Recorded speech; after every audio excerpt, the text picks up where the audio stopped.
Hey there everybody, Brian Von VA here, back at it again with another set of D&D stories. Today we've got D&D Players of Reddit. What homebrew element caused the most mayhem in your campaign? Part 1. My personal experience was with my negative first campaign, meeting the other players while trying to learn how to play, as the term applies before my first or zero campaign. It was a mini-boss versus one of my soon-to-be allies, was a bard/rogue, level 15 I think. Our homebrew element was improvised weapon ricochet. The rule, from what I understand, was any thrown improvised weapon could be ricocheted indefinitely, as long as you rolled high enough. And past 5 ricochets, if you rolled a nat 20, it would be considered an insta-kill. But if you rolled a nat 1, the object would never meet the target and waste your turn. Unless the 6th roll was a nat 1, would heal the boss slightly to even out the risk/reward. Our bard/rogue was the reason they were in this mess. They were sneaking into a fire drake den to obtain an object the party needed for a quest and failed the stealth check, waking the drake, throwing it into a rage as the bard escaped without the item, but with about 4 damage from barely avoiding a fire breath. Party's paladin then tries to draw its attention to save the bard, and failed. A misplaced fireball style attack, the fire breath of the drake, hits the party's wizard, who barely survives, but was ruled unconscious, leaving the paladin, druid, ranger, and the bard. Druid became preoccupied trying to stop the drake, and the wildfire that could soon break out of if they didn't put it out. This was going down in his forest, but the drake was airborne, and the druid was naturally fearful. Ranger got hit next, unconscious, as the paladin then tries to protect the wizard, but failed, as they were hit directly for almost 20 damage from another attack. I asked the DM later, but the dragon was given an attack between each action, and the bard was running to safety, preventing him to retaliate or make an action. Bard's turn finally shows after the druid also was torched, and everyone was going worried that this was going to be a TPK. Bard earlier stole a silver platter from a tavern they had visited earlier. He pulled it from his bag and said, "I attempt to ricochet the platter." Rolls 9 plus 2, barely letting it ricochet. Rolls 14, rolls 17, rolls 18, 19, and then a nat 20. Our DM jaw drops, as this was the first time anyone had pulled off the 6-roll insta-kill, and on a mini-boss at that. DM described the drake's head getting torn off by a silver platter. Needless to say, DM was pissed. TLDR, bard/rogue almost caused a TPK and proceeded to use a homebrew element to use a stolen silver platter to one-shot a fire drake mini-boss. Homebrew injury tables. Basically, every time you get knocked unconscious or failed one death save, you had to roll for a random injury. After our first battle against some goblins, our fighter had lost an arm and half movement from a leg injury. Our wizard lost both eyes, and the cleric was missing an ear. The only person unscathed was our barbarian. Shocking, I know. This was at the beginning of our first quest and the first fight in the dungeon. Needless to say, we soon all died, and never used the rule again. So we've got a campaign set up known as the Fever Dream campaign, where we are allowed to bring any homebrew that we want, as long as the DM approves it. I like doing big bungus barbarian damage, so my goal was to make a barbarian that could do a ton of damage. So in 5th edition, there's a weapon called the Blackfire Great Axe, which is Great Axe plus 3, that allows one to do 4d6 fire damage and 4d6 necrotic damage, as well as allowing you to cast vampirism 5 times at level 5 without using a spell slot. I have a belt of cloud giants on, as well as the hammer of thunderbolts equipped, which maxes my strength at 30. So I took 17 levels in Path of the Berserker Barbarian and 3 levels in Champion Fighter for those sweet extra attacks, and crits on 19. So my character, this monster of a barbarian, can in theory do 565 damage in 1 turn.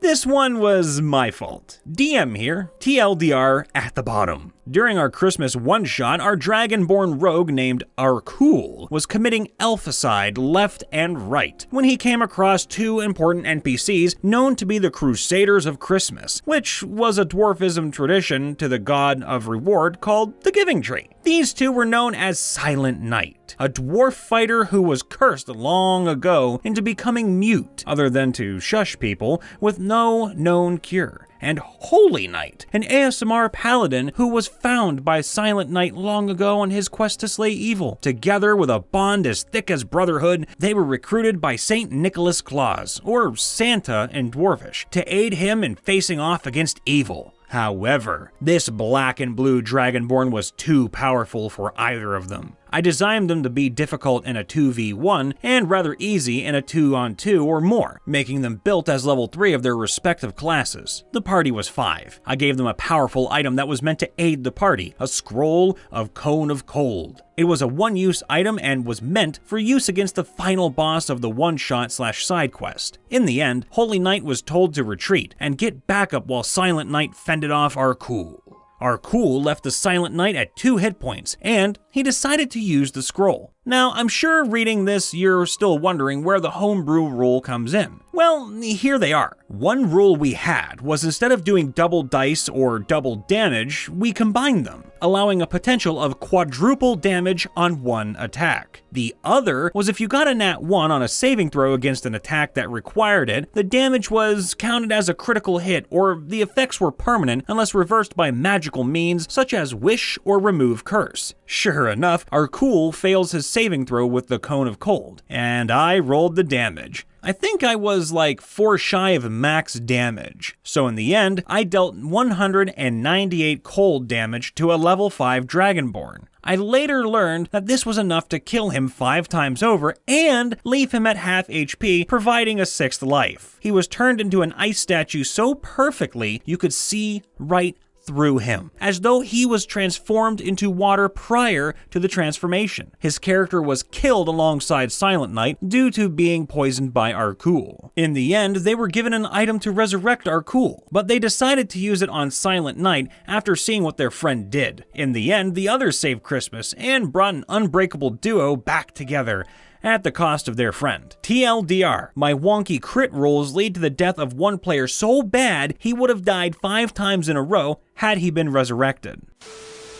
In my campaign, I create a way for my players to keep their dream appearance and go full weeb without put down stats. A mimic/demon, called Objects Vivant, that can absorb weapons, keeping all their magic attributes, but change the look for whatever the player wants. Just for the nature itself of the mimic, I made my player to roll a whiz check to see if the mimic attack each time it absorbed anything. The damage would be the same that the weapon that just absorbed. The item may sound like a good idea, and maybe another master can use it in a different way, but for me, it was a roller coaster. First off, the player that get the mimic fuse it with a very good dagger and proceed to fail the save, knocking him down because was low on HP and didn't want to wait for the rest. Then, the players know a gnome that loved to make curse items. He made a sword among other items that can do a lot of D8 of damage, but in a random area near the wielder. Of course, that player wants to fuse it with his mimic and proceed to fail the save again. At this point, the party is just waiting for him to suicide and throw the weapon.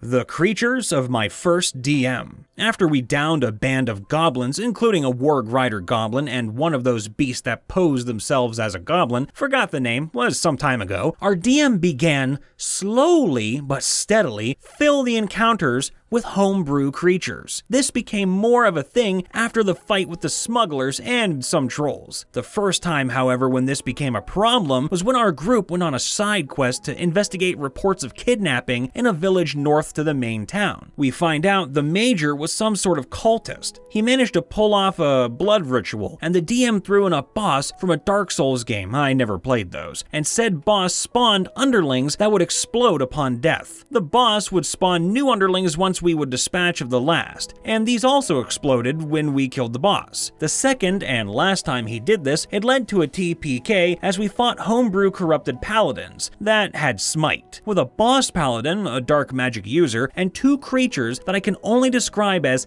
tank with useless spikes. After we downed the first few paladins that could each take easily over 120 damage, we saw some light at the end of the tunnel. We downed one of the spike things, the wizard, then the remaining paladins except the boss. We surround the boss and he is like, "I've got you now," and brings back all paladins back to their feet. Full HP, half spell slots, and all of them get a full round of smite the shit out of everyone. That seems very fair.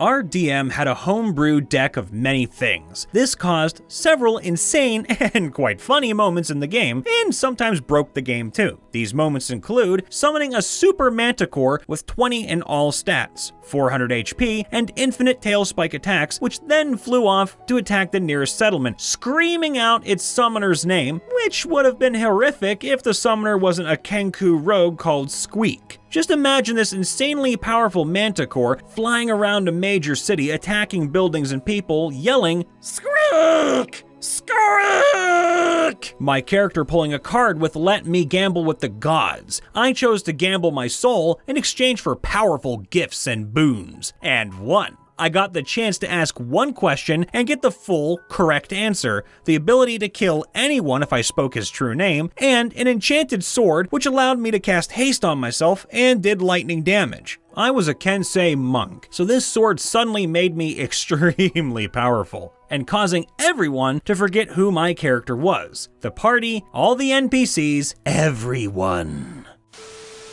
Back in one of our earliest campaigns, we were playing a mixture of 1st edition and 2nd edition, with one of our players playing a homebrewed version of the 1st edition monk. The way monks at the time worked was that they just kept getting more attacks per turn as they leveled up. Now, back then, haste worked by simply doubling everything you could do per turn. You probably think you can see where this is going, but you're wrong. Now, this was also at a time where called shots were still a thing, which was where you declared that you were going to try and attack an enemy in one specific spot, rather than just wherever the defenses were lowest, as was assumed for a normal attack, which mechanically speaking meant you attempted a harder to land attack that would deal increased damage if it landed, much like the great weapon master feat of today. The problem with called shots was that they sucked at early levels, which made us players just forget about the mechanic entirely, even up to later levels where they became viable. Come to my friend Austin. He's playing a high-level, homebrew repaired 1st edition monk. He's currently hasted. He's been functioning pretty decently alongside the rest of us that campaign,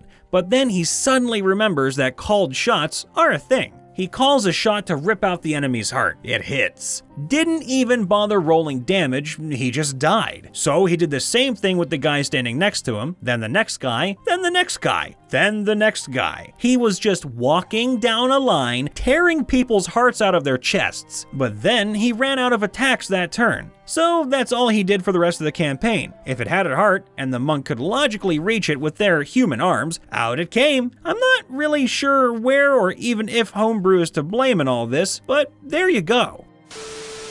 Hey everyone, Brian Von VA here, checking in again after the end of the video. Make sure to leave a like and if you haven't already, subscribe and ring that bell for notifications when we post a video. Make sure to check out our subreddit r/MrRipper as well if you'd like to submit any stories to us. And we also stream on Twitch, so you can come check us out there, as well as stop by our group Discord, where you can actually find other players to play any TTRPG you want. Both links are in the description below. Using a help action, you can come over to say hi to me, Brian Von VA, on my Twitter, YouTube, and Discord. I stream games and make voice acting videos for your entertainment, including some D&D voice acting videos too. Mwah. I always try to leave things on a positive note. Tonight, I wanted to give everyone some acknowledgement. All of you are real and deserve a good life. You may think things differently and do things different ways than other people, but who cares? As long as you're happy, safe, and not hurting anyone, then you too are entitled to be happy, in love, and safe. So give yourself that love and respect, and give it to others. All life. Be kind to all life, and it'll be kind to you too. So please, from me to you, stay safe, bundle up out there because it is a cold one,